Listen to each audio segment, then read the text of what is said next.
Assalomu alaykum. Anglayotganinglar Türmə xatirləri Məhbus ruhlar. Avtori Abduvali Ayub. Şah Mahmud. 28 oktyabr Tiananmen vaqasini bahana qilib, umumiy tutqun boshlangandek qiladi. Tuyuqsiz kechalarda eshiklar taraqlab ochilib, yepiladigan bo'lib ketdi. Qamoqxonaga butunlay Uyg'ur mahbuslarla qamalishga boshladi. Butunlay degudek Xitoy va Tunganlardan o'g'ri, qotil, poraxo'r, kazzob qamaladigan qamoqxona Uyg'ur mahbuslar bilan jiddiy tusga kirdi. Koridorda pat-pat Uyg'urning soyasi ko'rinadigan bo'ldi. Liudavanga qamalgan bu Uyg'ur bolalarining hammasi degudek siyosiy qizil jiletga kiydirilgan peti so'roqlarga ilib chiqiladi. Uyg'urlar ko'paygancha darslar ko'payib, tuzum chingib boradi. Qattiq tuzumni, kuchaygan zulmni agashtirib, kayni-kayndan kirayotgan bu bolalarni tushunishga aqlim yetmaydi. Uyg'urlar Liu Davanga to'p-to'p bo'lib kirgan haftasidan boshlab tarjimonlik qilishga boshlagan edim. Shunga kam deganda 100 dan ortiq Uyg'ur siyosiy mahbusning delosiga shohid bo'lgan bo'ptiman. Qamoqxonada yangi kirgan mahbuslarni Gundupay ayrim-ayrim ishxonasiga chaqirtib, xotira qoldiratdi. Tangirtog' qamoqxonasida buni Gundupaylar delo pash qilib, xizmat ko'rsatishda pashta qilib olishgan edi. Bu yerdami bu ish o'xshash edi. Gıçang degan Gundupay Uyg'urlarning tarixidanmi ancha-muncha xabardor bo'lsa kerak. Siyosiy sabab bilan kirgan bu mahbuslardan Idiqut xonligi quray deganmi, jumuriyatmi deb so'rab qo'yatdi. Ularning javoblariga qarasam, ular jumuriyat nima, xonlik nima bilib ketmaydi. Ular Uyg'urlar tarixda qurgan davlatlardan emas, G'ulja va Qashqarda qurilgan ikki jumuriyatdanmi bexabar edi. Ular Urumchida ancha-muncha dindan savoq olgan, qolgan chog'da non yoqadigan, remontchilik qiladigan, bino chaqadigan ishlamchi yoshlar edi. Manga eng uzun kamirdosh bo'lgan, oyat o'gitib qo'ygan, mungluq g'azallari bilan sunuq ko'nglimni avundirdigan tutqunning ismi Shoh Mahmud edi. U Urumchida navoiylik qilayotganda tutilgan ekan.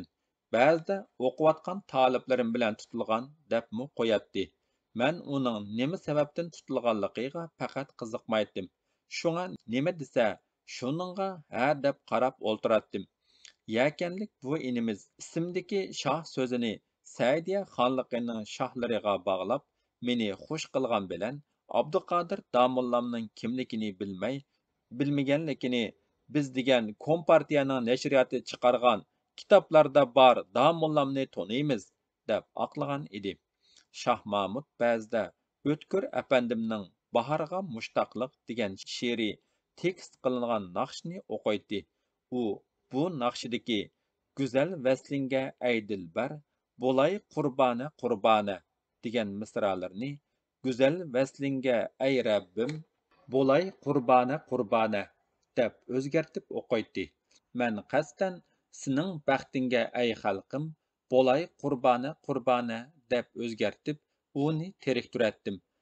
U doim Alloh oxiratda millatingga nima qilib berding deb so'ramaydi, deb meni millatchilikda ayblab pichirlaydi. Men shundoq, Alloh sendan so'ramaydi, ammo mendan so'raydi. Chunki Alloh hech kimni qurbi yetmagan ishga taklif qilmaydi, deb raddiya beratdim. 5 dekabr kuni Nelson Mandela vafot bo'ldi. Manga uning kurash bilan kechgan hayoti, qamoqda yotgan kunlari, yolg'onlik nutqlari va oxirida qora tanliklar uchun qozongan o'rliki ilhom edi. Uning hayoti erkin vaqtimda qandoq ta'sir qilgan bo'lsa, men qamalgan kunlarda anglangan o'limimi shundoq ta'sir qildi. Xuddi bir parlaq yo'lning chirig'i o'chgandek, osmonimdan men umid deb biladigan bir yulduz g'oyib bo'lib, ko'z oldim qorong'ulashib ketgandek bo'lib ketdi. Nelson Mandelaning o'limini o'zining tashviqot zuvonida xabar qilgan Xitoy hukumati mendek hur yashashni, Uyg'urlarning fuqarolik huquqidan Xitoylardekla bahramon bo'lib, Uyg'ur madaniyatini davomlashtirishni talab qilgan odamni qamab qo'ygan edi. Manga shu kuni Nelson Mandelaning o'limi xuddi so'z bilan echiladigan Simsim g'arining oldida o'qlarning pangildashlari anglangandek tuyulib ketgan edi. Ertesi akşamı televizorda Nelson Mandela haqida hüccetlik film berildi. Taza diqqat bilan ko'rayotsam, Shah Mahmud qasdan oldimdan to'la o'tib bearam qildi. Oxiri men, "Ukam, malol qilmasanchu, xo'sh bo'lay", dedim tirikib. "Kim u qora odam? Siz shuncha ko'z uzmay qarab ketgan?" deb so'radi u soddilarcha. Uningga Nelson Mandelaning kimligini bir eg'iz gap bilan bayon qilib bo'lolmaydim. Ko'proq tushundiray desam, chang'udek Uyg'urcha so'zlash xatarlik edi. Shunga uningga parvo qilmay, so'zsiz filmni ko'rib tugatdim. Ertesi tushdan burun ondan Shah Mahmudga Xitoycha o'rgatgan bo'lib, Nelson Mandela haqida so'zlab berdim. Shuncha jazolanish xavfiga qaramay, hayajon bilan so'zlab tursam, u gapimni bo'libla.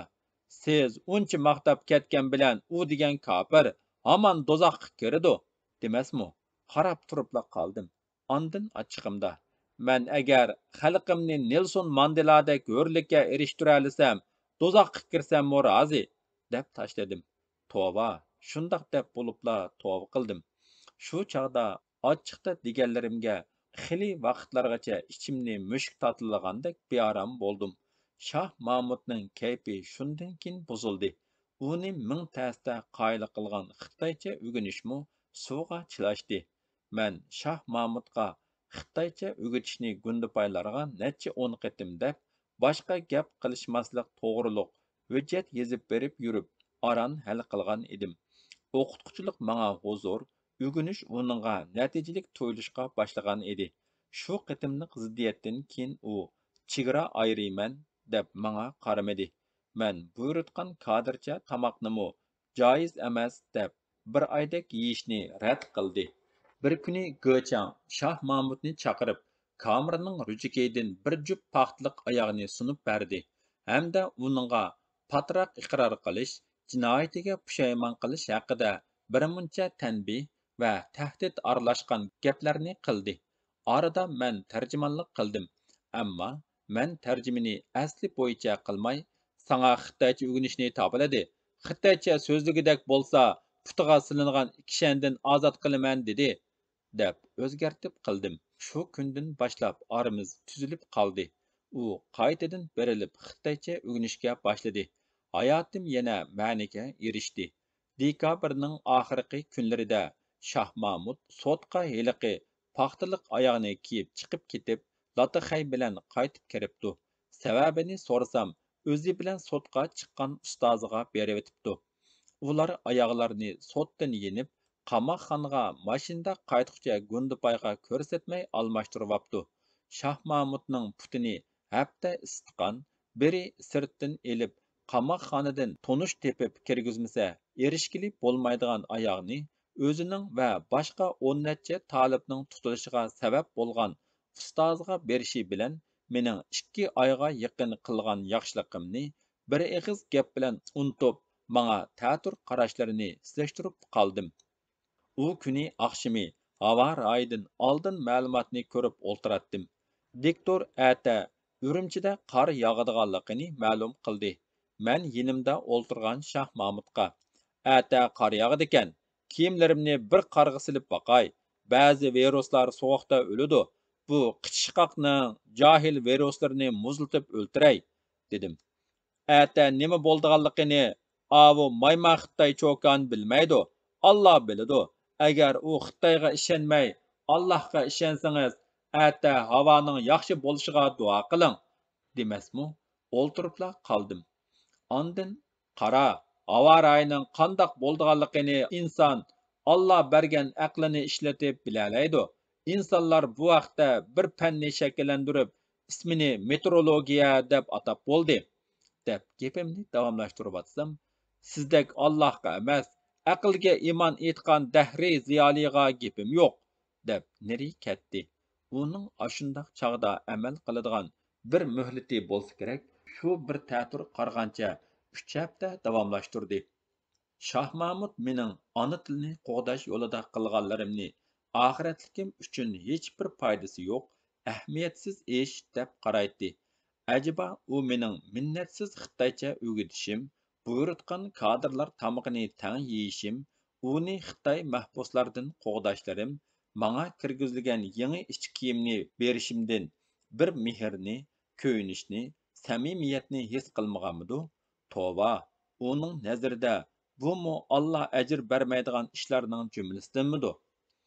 Siyosiy mahbuslar kunduzda tushlik va kechilik navbatchilikda muzdek simnut yerda soatlab turadi. Yalang'och Lataxay Urumchining dekabrdagi sovuqiga hargiz paylamaydi. Rost gapni desam, pulga xohlagan bir narsa setib olg'ili bo'lmaydigan u yerda Shoh Mahmudga berilgan paxtaliq oyoqqa bakla hasad qilgan edim. Har kecha 2 soat turadigan navbatchilikda ashundoq bir ayg'im bo'lgan bo'lsa, tapanimdan teshib mengimga chiqib ketadigan sovuqdan bir qutulib ketardim deb o'ylagan edim.